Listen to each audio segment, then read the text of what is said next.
pelejar contra outro rei, não se aceita primeiro a tomar conselho sobre se com 10.000 pode sair ao encontro do que vem contra ele com 20.000. De outra maneira, estando o outro ainda longe, manda embaixadores e pede condições de paz. Assim, pois, qualquer de vós que não renuncia a tudo quanto tem, não pode ser meu discípulo. Amém? Amado do Senhor Jesus Cristo aqui, né? Tem alguns pregadores até dizem que Jesus tinha um certo problema com multidão. Quando ele via muita gente assim, eu vou dar uma peneirada aqui porque tem muita gente. Tenho que resolver esse problema aqui, está muito inchado. E ele, em meio à multidão, ele disse: olha, se alguém vier a mim e não aborrecer a seu pai, sua mãe, sua mulher, seu filho, irmãos, irmãs, e ainda também a sua própria vida, não pode ser meu discípulo. E qualquer que não levar a sua cruz e não vier após mim, não pode ser meu discípulo. Ele está aqui dando o preço. Eis o preço de você me seguir. Eis o preço de você me servir. Eis aqui as condições para que você me siga. É muito bom, é maravilhoso estar na presença dele, estar com ele, viver com ele, andar com ele, celebrar com ele, desfrutar de cura, desfrutar de libertação, desfrutar de todos os tesouros que fazem parte da sua graça, mas há um preço. E ele está deixando isso aqui muito claro.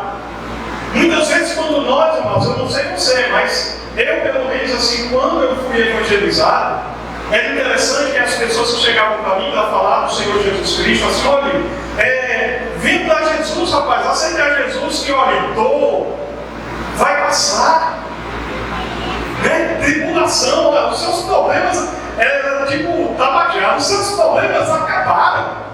Se você vier para Jesus, aí vai ficar tudo, ó, 1000 maravilhas. Graças a Deus que eu examinei a palavra. Graças a Deus que eu vi que as condições eram bem diferentes. Graças a Deus que no decorrer da caminhada cristã, o Senhor tratou de me mostrar que as condições para servir e para seguir eram coisas bem diferentes.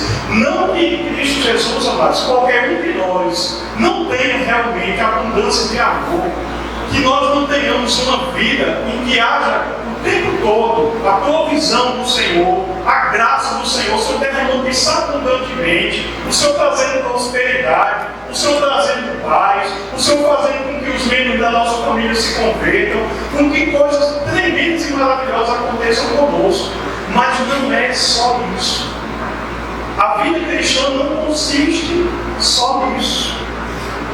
Glória a Deus também, porque nós vivemos num país pacífico, que é o Brasil, onde apesar de aqui e ali alguém falar, esses crentes, esse povo, esse pessoal, tal, fazer certas críticas, mas nós vivemos num país maravilhosamente tranquilo, onde nós não sofremos perseguição, onde ninguém nos ameaça de morte. Mas existem irmãos em países longínquos, em países distantes daqui, que apenas por serem chamados de cristãos estão sendo assassinados. Eu gostei do que o Mateus ontem, no grupo dos jovens, ele falou, ele trouxe uma palavra maravilhosa, e que também foi uma palavra conscientizadora, no sentido de que nós soubéssemos que a nossa vida cristã, não somente a nossa, mas a de outros irmãos em Cristo também, passa por percalços, passa por dificuldades. O Senhor, por N vezes, procurou alertar os seus discípulos, dizer, olha, no mundo tereis aflições. No mundo tereis aflições. Vem tudo na conta, irmão. Vem tudo no pacote. Né? Para nós não deveria ser, não deve ser coisa estranha quando tribulações, angústias, decepções, esse tipo de coisa acontece conosco. Talvez estranho a gente fosse se não acontecesse. Se não acontecesse, a parte da coisa está afogada aqui. negócio tá bom, né? Mas assim, eu dou uma olhada na minha vida, dou uma olhada na palavra, dou uma olhada na minha vida, dou uma olhada na palavra, e parece que não está batendo. Porque o padrão da palavra mostra coisa diferente. Está mostrando algo diferente. Então, o que está acontecendo na minha vida que, no final das contas, assim, não está parecido com o que está descrito na palavra? Novamente, eu quero afirmar. Eu não quero, com isso, trazer para você nessa noite uma teologia fatalista. O que é isso? Assim dizer, não, crente, só. Não é nada disso. Mas nós não podemos descartar, nós não podemos deixar de lado, não podemos esquecer, não podemos nos iludir que vida cristã é uma vida onde muitas coisas estão muito ligadas mais à questão da renúncia, à questão da perda, à questão do sacrifício, à questão das coisas a que temos que renunciar, está muito mais ligada à morte, no sentido das coisas desse mundo, do que vantagem. Muita gente, né, e às vezes até nós mesmos, somos tentados a apresentar para as pessoas aí uma vida de vantagem. Um evangelho sem sacrifício. Um evangelho fácil, barato. Um evangelho onde as pessoas vão ficar de boa. E não é isso, amados. É ilusão. É ilusão. Amém? Aleluia. Glória a Deus. Glória ao Senhor. Por favor, abra sua Bíblia novamente. Vamos continuar essa turnê, vamos continuar esse passeio no Evangelho de Mateus. Volta aí um pouquinho, capítulo 20. Mateus, capítulo 20. A partir do verso 20. Mateus 20, versículo 20.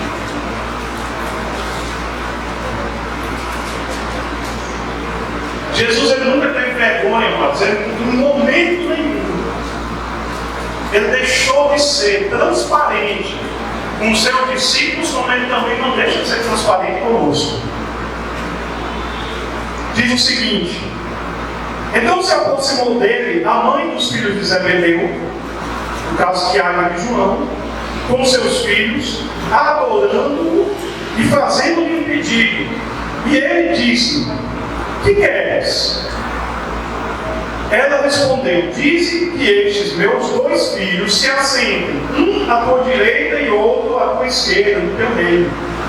Jesus, porém, respondendo, disse: não sabeis o que pedis. Podeis vós beber do cálice que eu hei de beber, e ser batizados com o batismo com que eu sou batizado? E disse-lhe eles: podemos. E disse-lhe ele: na verdade bebereis o meu cálice, mas vós sentar-se à minha direita ou à minha esquerda não me pertence dá-lo, mas é para aqueles para quem meu Pai o tem preparado. Podemos, eles disseram. Podemos. Vocês podem beber o cálice que eu beberei, que eu vou beber. Conta comigo, Jesus, estou dentro. Sim, podemos. Amados, eu tenho praticamente quase absoluta certeza que quando os discípulos ouviram isso, eles não entenderam as implicações disso. Eles não sabiam o que eles estavam falando. Eles não sabiam o que eles estavam respondendo. Vocês podem beber no cálice que eu hei de beber? Eles disseram sim. Mas eles não estavam sabendo o que isso significava. Vai, por favor, meu amado, por favor, eu me peço, para o Salmo 116. Salmo 116. Aleluia. Quantos aqui até o momento estão entendendo o que eu estou falando? Glória a Deus. Que o Senhor vivifique em nós essa palavra. Aleluia. Versículos de 12 a 15 diz o seguinte: versículo 12 a 15: que darei eu ao Senhor por todos os benefícios que lhe tem feito, que darei ao Senhor por todos os benefícios que me tem feito. Tomarei o cálice da salvação e invocarei o nome do Senhor. Pagarei os meus votos ao Senhor agora, na presença de todo o seu povo. Preste atenção no versículo 15. Preciosa é à vista do Senhor a morte dos seus santos. Durante muito tempo, amados, eu confesso a você que só por ocasião do estudo dessa palavra foi que eu entendi o que é que esse versículo, que parece assim que é uma mudança de assunto completamente, um versículo perdido dentro desse salmo, porque é que o versículo 15 está aqui. Eu não entendia. Eu sinceramente não entendia. Mas, se nós dermos uma boa olhada no versículo 12, aliás, no versículo 13, tomarei o cálice da salvação. Olha o cálice aqui novamente. O cálice presente. Algumas versões não trazem essa tradução, não mencionam o cálice. Mas a grande maioria das traduções falam a respeito disso. O cálice da salvação. E por que, qual é a ligação desse versículo 13 com esse versículo 15? Amados, eu sinceramente acredito que a implicação de seguir e servir a Jesus, isso vai redundar, isso vai resultar em morte para qualquer um de nós. Na verdade, amados, desde o primeiro momento em que nós fazemos aliança com Deus, fazemos aliança por meio de Cristo Jesus, a gente recebe uma sentença de morte. Morremos para esse mundo, para as nossas paixões, para as nossas concupiscências, para os nossos desejos, para os nossos planos, para os nossos caprichos, para as nossas vontades, para tudo isso. Recebemos uma sentença de morte e morremos com Cristo. Mas para com Ele ressuscitar e viver. Aleluia. Agora nós somos, como a própria palavra do Senhor diz, reputados como ovelhas que são levadas ao matadouro todos os dias. Isso é morte. Não adianta a gente florear e a gente tentar dar outra conotação para isso, dar outra interpretação para isso, porque isso mesmo é morte. É renúncia. Desde o começo. Desde o começo. Como eu disse, nós vivemos aqui no Brasil e graças a Deus é uma situação, graças a Deus, inteira, confortável. Mas outros irmãos, apenas por serem chamados cristãos em países onde há intensa perseguição religiosa, eles realmente, a sentença de morte é literal. É você se converter hoje sabendo que amanhã a polícia, o governo pode bater na sua porta, pode arrebentar com tudo, pode pegar você, pode levar para um bula, que é uma prisão geralmente destinada a presos políticos, ou nesse caso, pessoas que elas consideram inimigas do Estado, e a pessoa ser torturada até a morte. Essa é a realidade de muitos dos nossos irmãos dos países onde há perseguição aos cristãos. E nunca se viu tanta morte de cristãos como agora. Geralmente, amados, eu não sei você, mais uma vez, mas quando eu ouço notícias, quando eu pesquiso ou chega até mim alguma coisa sobre os cristãos na Síria, na Coreia do Norte e outros países onde há essa intensa perseguição, e eu vejo os testemunhos dos irmãos que ainda que haja essa perseguição, a alegria, a contentamento, a gozo, a conversões. Eu digo assim, eu não sou crente não. Eu não sou crente não, eu preciso me converter. Eu me encho de vergonha, porque eu sinceramente eu começo a analisar a minha vida, começo a dar uma boa olhada para a minha vida, assim, eu não sou crente não. Eu não sei no lugar desse irmão como é que eu me comportaria, eu não sei no lugar desse irmão como é que eu reagiria, porque tem coisas muito menores que essa, muitos, infinitos, muito ínfimos, muito menores que essa aqui, eu já me abalo. E essas pessoas aqui estão se regozijando, na verdade,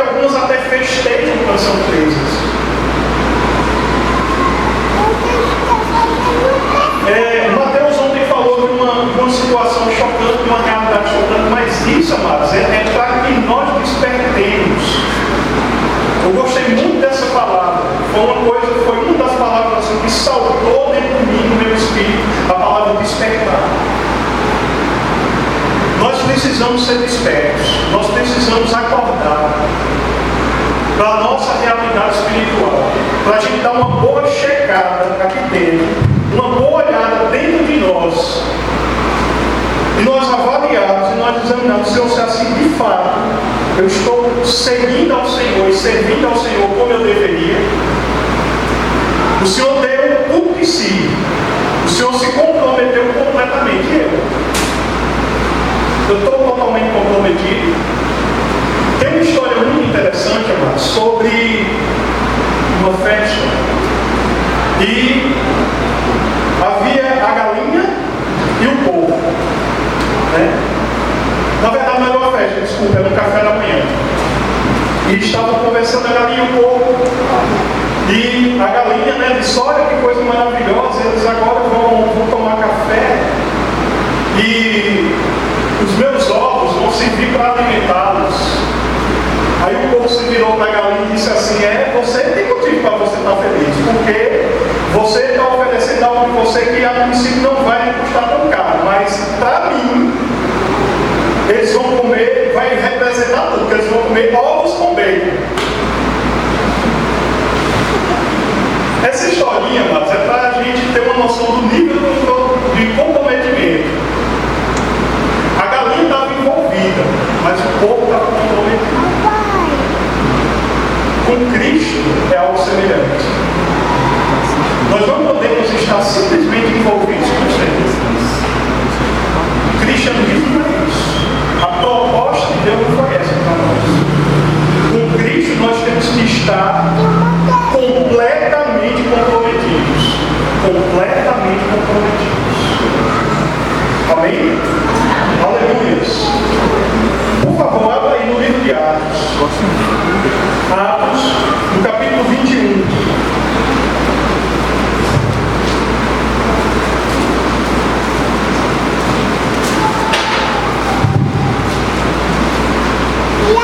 Atos, capítulo 21. A partir do verso 8. Atos 21, a partir do verso 8. Amém? Todos acharam? Aleluia. Diz o seguinte: e no dia seguinte, partindo dali Paulo, e nós que com ele estávamos, chegamos a Cesareia, e entrando em casa de Filipe, o evangelista, que era um dos 7, ficamos com ele. E tinha este 4 filhas donzelas que profetizavam. E demorando-nos ali por muitos dias, chegou da Judéia, um profeta por nome Ágabo. E vindo ele ter conosco, tomou a cinta de Paulo, e ligando-se aos seus próprios pés e mãos, disse: isto diz o Espírito Santo, assim ligarão os judeus em Jerusalém o varão de quem é esta cinta, e o entregarão nas mãos dos gentios. E ouvindo nós isto, rogando-lhe tanto nós como os que eram daquele lugar, que não subisse a Jerusalém. Mas Paulo respondeu: que fazeis vós, chorando e magoando-me o coração? Porque eu estou pronto não só a ser ligado, mas ainda a morrer em Jerusalém, pelo nome do Senhor Jesus. E como não podíamos convencê-lo, nos aquietamos, dizendo: faça-se a vontade do Senhor. Veja, amados, Paulo, ele estava consciente o que significou para ele ter aceitado o Senhor que ele viu naquela estrada de Damasco.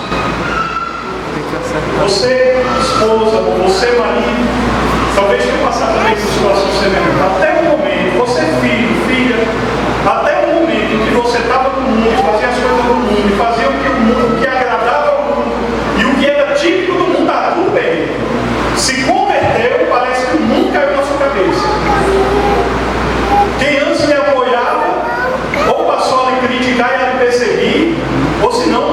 você completamente sozinho. Os amigos, ó, chisparam. Muito disso aconteceu comigo. Muito disso aconteceu comigo.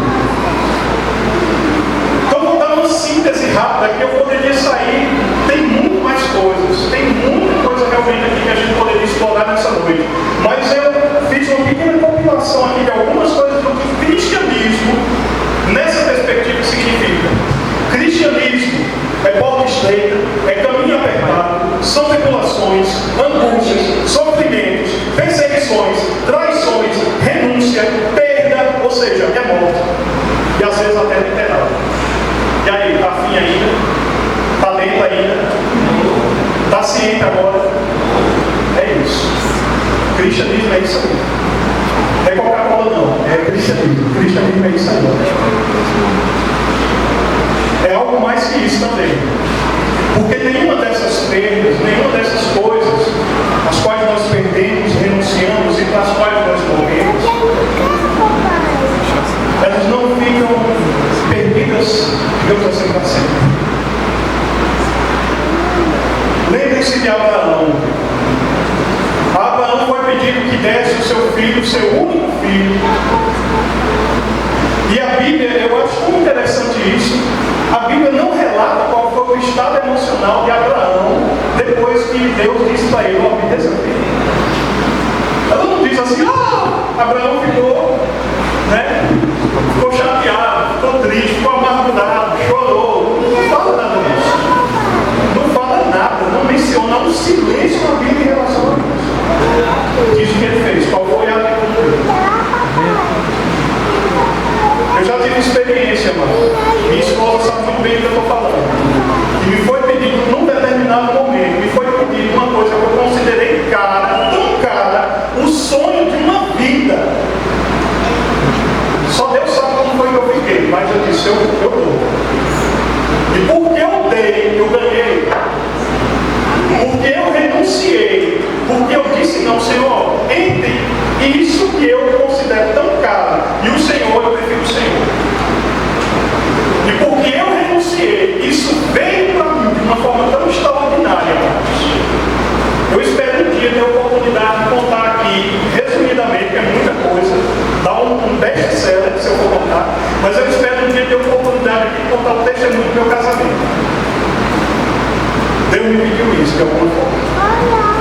Naquele dia, para mim, assim, eu até brinco um pouco. Para mim, se eu fosse Abraão, naquele dia eu pudesse descer. Sacrificar o que eu tinha sacrifiquei.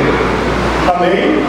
Mas o Senhor, amados, é aquele que restitui todas as coisas. Amém. Que restitui todas as coisas. Aleluia. Amém? As coisas que nós renunciamos por amor dele. Eu quero salientar isso para você. Aquilo que nós renunciamos por amor dele são as coisas que Deus restitui.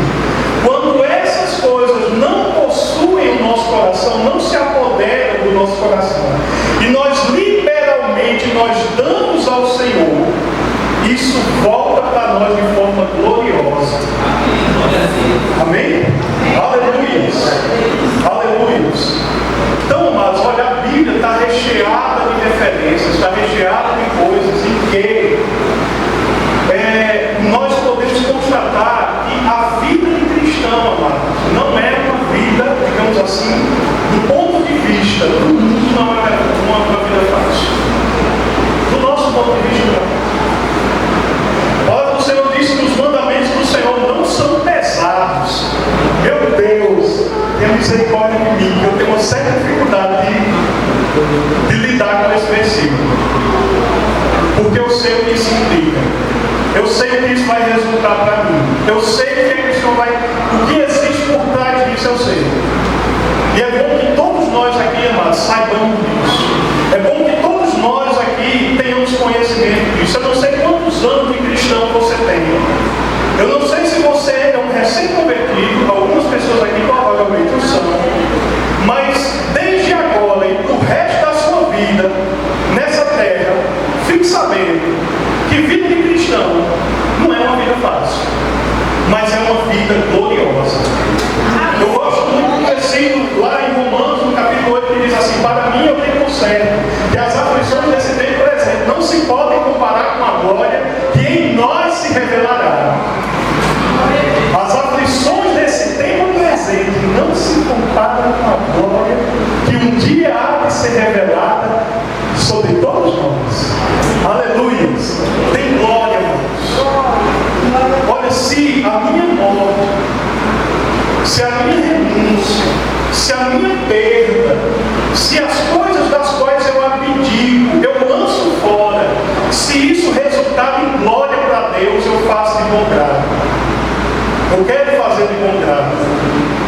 Eu sei que às vezes em mim, eu estou sendo aqui absolutamente transparente com você. Às vezes a gente reluta. Às vezes, rapaz, é difícil, dói, é um processo doloroso.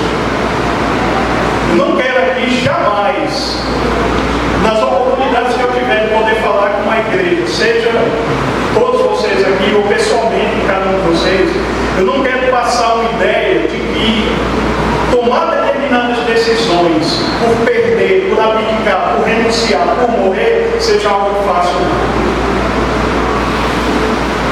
Agora, nós precisamos entender e termos os nossos olhos no Senhor e saber o que é que isso significa, ter em vista a recompensa, ter em vista a glória, ter em vista a honra, ter em vista o poder que isso acaba traindo para todos nós. Os benefícios que isso vão resultar, que não é só para mim, não. Quando isso acontece comigo, a minha família é beneficiada. Quando isso acontece comigo, os meus irmãos são beneficiados. Quando isso acontece comigo, até quem não é de Cristo recebe por meio de mim, por meio dessa renúncia. Quando eu me disponho para Deus, quando eu me coloco, eu não posso negar, vou colocar nesses termos, eu vou colocar nessa frase, eu não posso negar ao mundo o que o mundo pode receber por meio de mim, por negligência. Quando eu deixo de investir na minha vida, quando eu deixo de investir nas coisas de Deus na minha vida, não sou só eu que perco, não. O mundo também perde com isso, porque está deixando de ganhar um profeta, está deixando de ganhar um missionário, está deixando de ganhar um pastor, está deixando de ganhar um crente cheio do Espírito. Quando eu deixo de valorizar o investimento de Deus em mim, o mundo, a igreja, a minha família, todas as pessoas estão deixando de ganhar alguma coisa, não sou só eu. A perda espiritual é maior do que o que a gente imagina. Porque quando eu olho aqui para cada um de vocês aqui, eu vejo potenciais missionários, potenciais pastorais, eu vejo aqui potenciais homens e mulheres e jovens cheios de espírito capazes de impactar não somente a cidade de Itabaianinha, nem o estado de Sergipe, mas o Brasil e o mundo.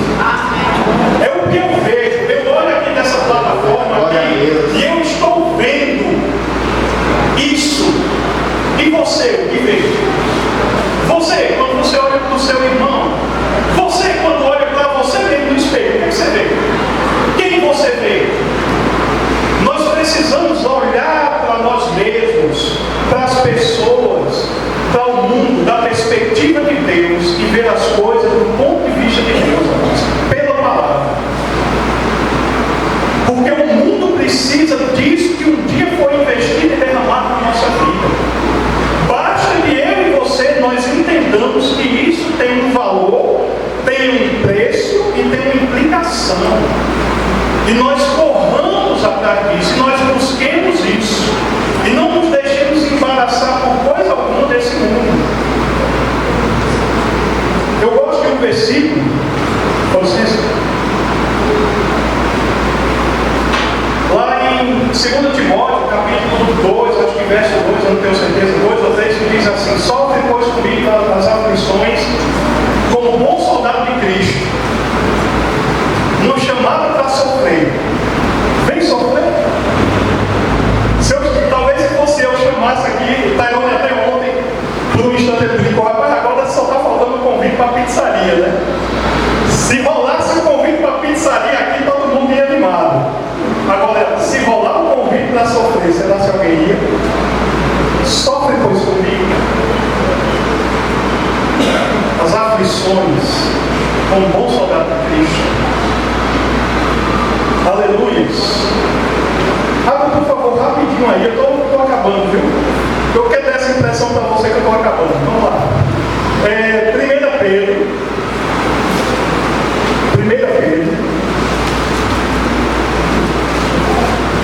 No capítulo 4, a partir do versículo 12. 1 Pedro 4, a partir do verso 12. Diz assim: amados, não estranheis a ardente prova que vem sobre vós, para vos tentar, como se coisa estranha vos acontecesse. Mas alegrai-vos no fato de seres participantes das aflições de Cristo, para que também na revelação da sua glória vos regozijeis e alegreis. Se pelo nome de Cristo sois vituperados, ou seja, sois envergonhados, bem-aventurados sois, porque sobre vós repousa o Espírito da glória de Deus. Que nenhum de vós padeça como homicida, ou ladrão, ou malfeitor, ou como que se intromete ou se intromete em negócios alheios, mas se padece como cristão, não se envergonhe, porém, antes glorifique a Deus nessa parte, porque já é tempo de que comece o julgamento pela casa de Deus. E se primeiro começa por nós, qual será o fim daqueles que são desobedientes ao Evangelho de Deus? E se o justo apenas se salva, onde aparecerá o ímpio pecador?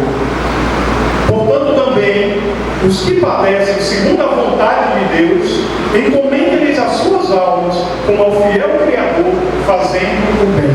Padecer segundo a vontade de Deus. Padecer segundo a vontade de Deus. Padecer segundo a vontade de Deus. É isso o que está escrito. Deus agradando-se com a Cristo e dá uma moedinha na gente. Imagine, amados, um cristão como uma esponja embebida, cheia de alguma coisa, de alguma substância. Quando existe pressão do lado de fora, o que está dentro da esponja é expulso. Quando existe pressão, alguém aperta, existe algum tipo de pressão lá de fora, o que está dentro da esponja é expulso. No caso da gente, quando existe pressão do lado de fora, o que será que sai? O que sai de você quando tem pressão do lado de fora? Quando tem angústia, quando tem tribulação, quando tem dor, quando tem enfermidade, quando tem traição, quando tem perseguição, o que é que sai de você? Louvor, que foi o que a gente ministrou aqui no início da noite.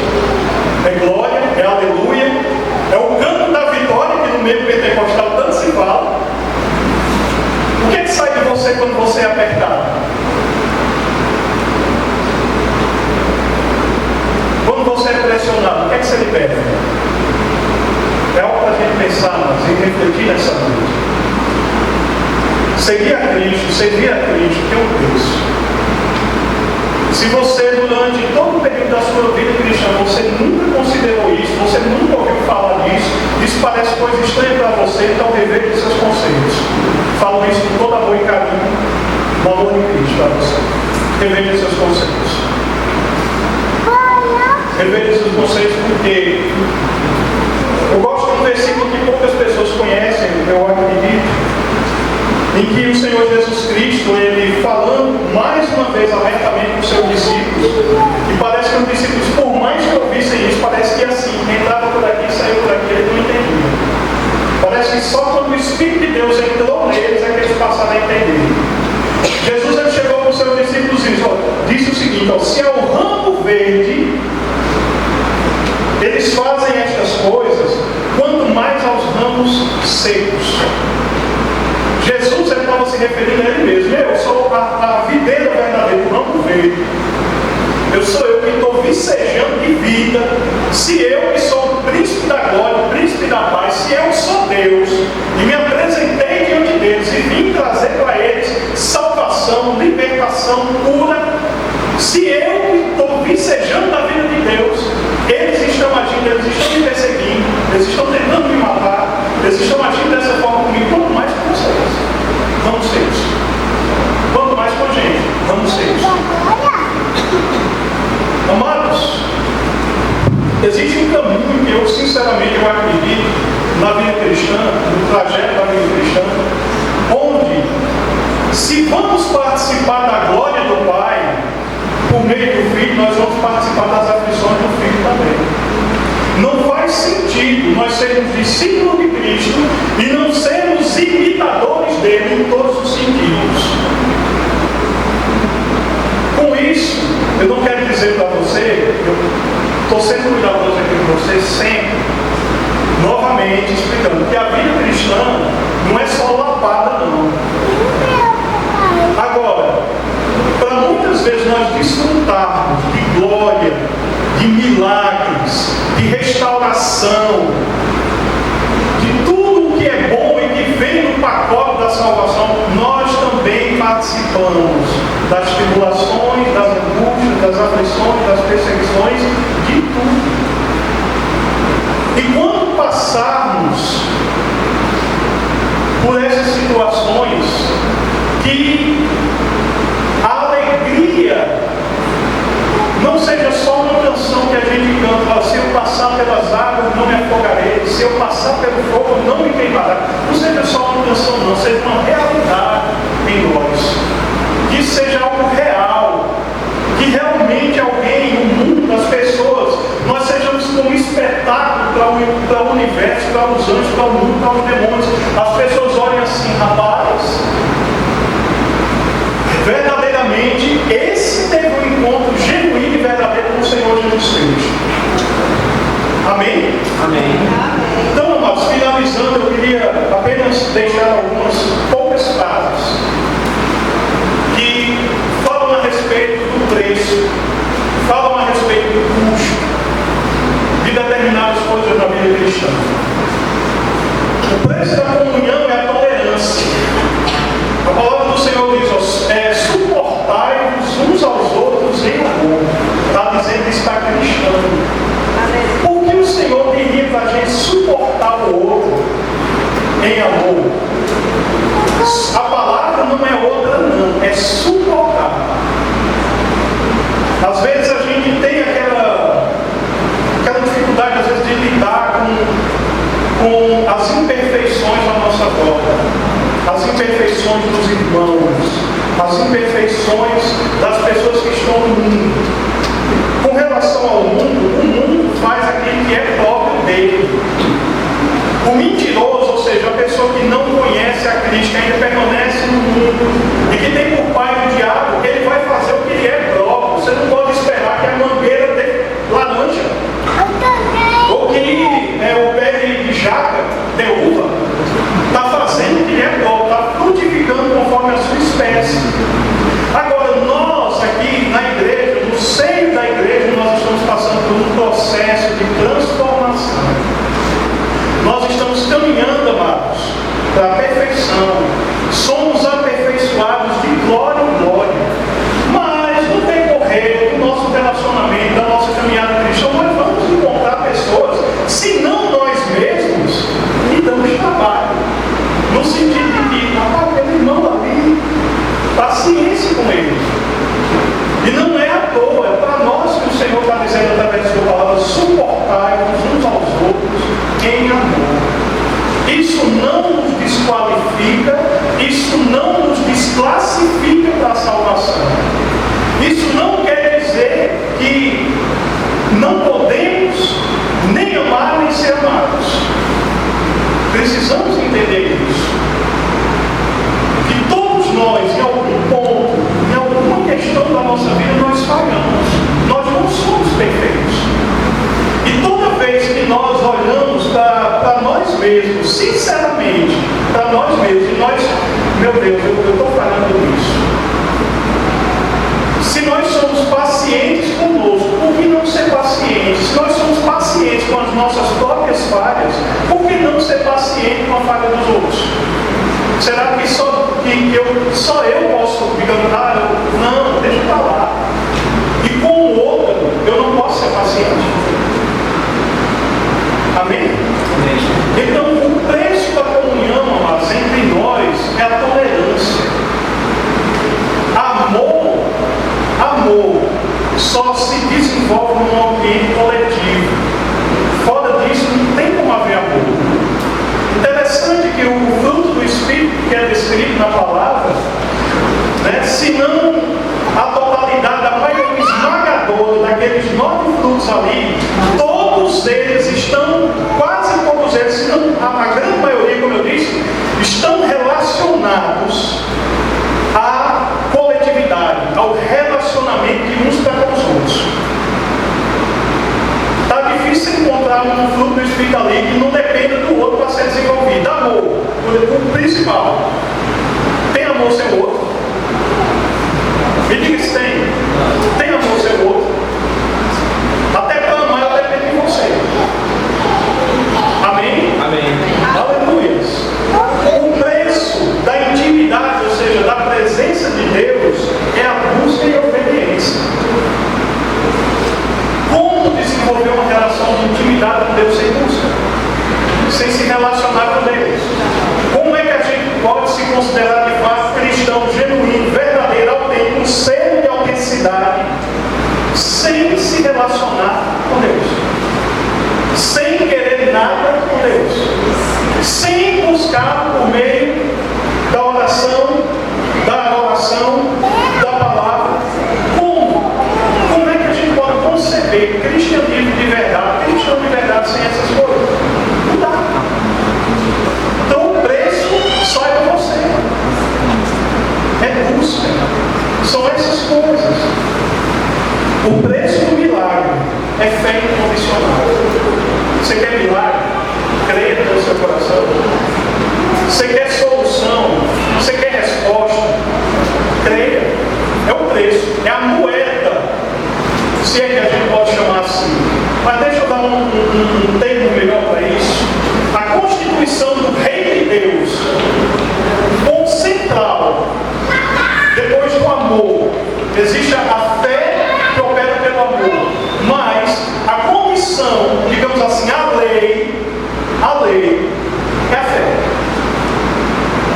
Sem fé, nada feito. Sem fé é impossível agradar a Deus.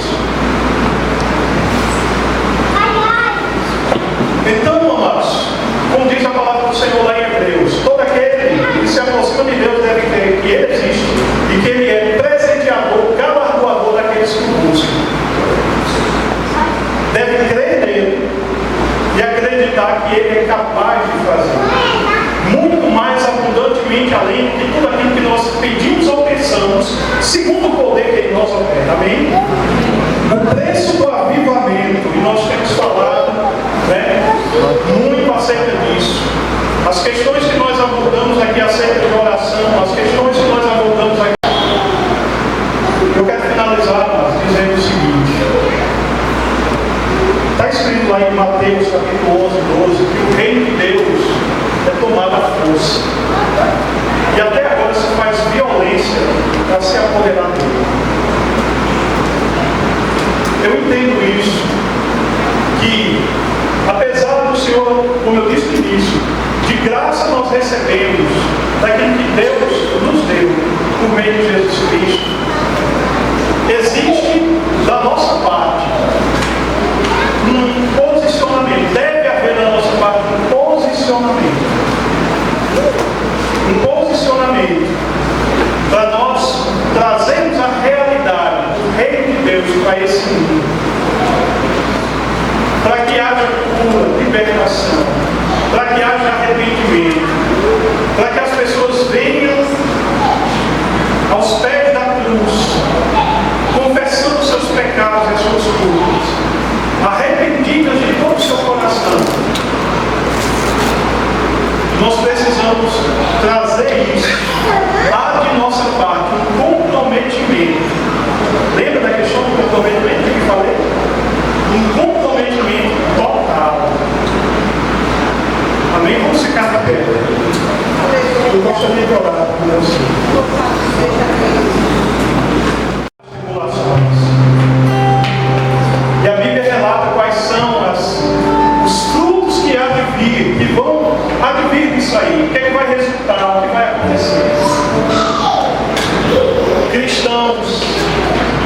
serão muito mais fortes, mais determinados no Senhor, pessoas que vão estar preparadas para resgatar e para levantar outras pessoas, testemunhos que vão dar glória ao Senhor, testemunho de vitória. Eu me lembro do dia em que eu compareci no escritório da igreja em que eu me converti lá em Salvador, e o pastor, que procurou dar uma pequena palavra antes do nosso batismo, ele me disse o seguinte: olha, você vai ser levado ao deserto. Dito e feito, eu passei. Algumas situações ainda acontecem em que eu sou levado ao deserto. E com você, também você já foi levado ao deserto. O deserto não é a sua habitação final, é apenas um lugar onde Deus vai manifestar tremendamente a sua glória na sua vida, onde Ele vai se manifestar para você, onde Ele vai se revelar para você, onde o poder dele vai ser aperfeiçoado na sua fraqueza, onde Ele vai te dar forças para resistir no dia mau. Aleluias! Eu sei que essa talvez não seja uma pregação, o tipo de pregação que você talvez tenha pensado em ouvir nessa noite, mas eu creio que aprove ao Senhor nessa noite trazer esse conhecimento para você. E uma coisa eu posso dizer para você, eu posso declarar: quando você entender o valor disso, a sua vida vai ser um dígnamo nas mãos do Senhor, nas mãos do Senhor. Você vai ser tremendamente usado por Deus em tantas áreas. Você vai poder testemunhar com a sua vida, que vai falar muito mais alto do que as suas palavras, que Deus é verdadeiro, que nós servimos ao Deus vivo. Aleluias! Aleluias! Pai, eu quero louvar o meu Senhor nessa noite.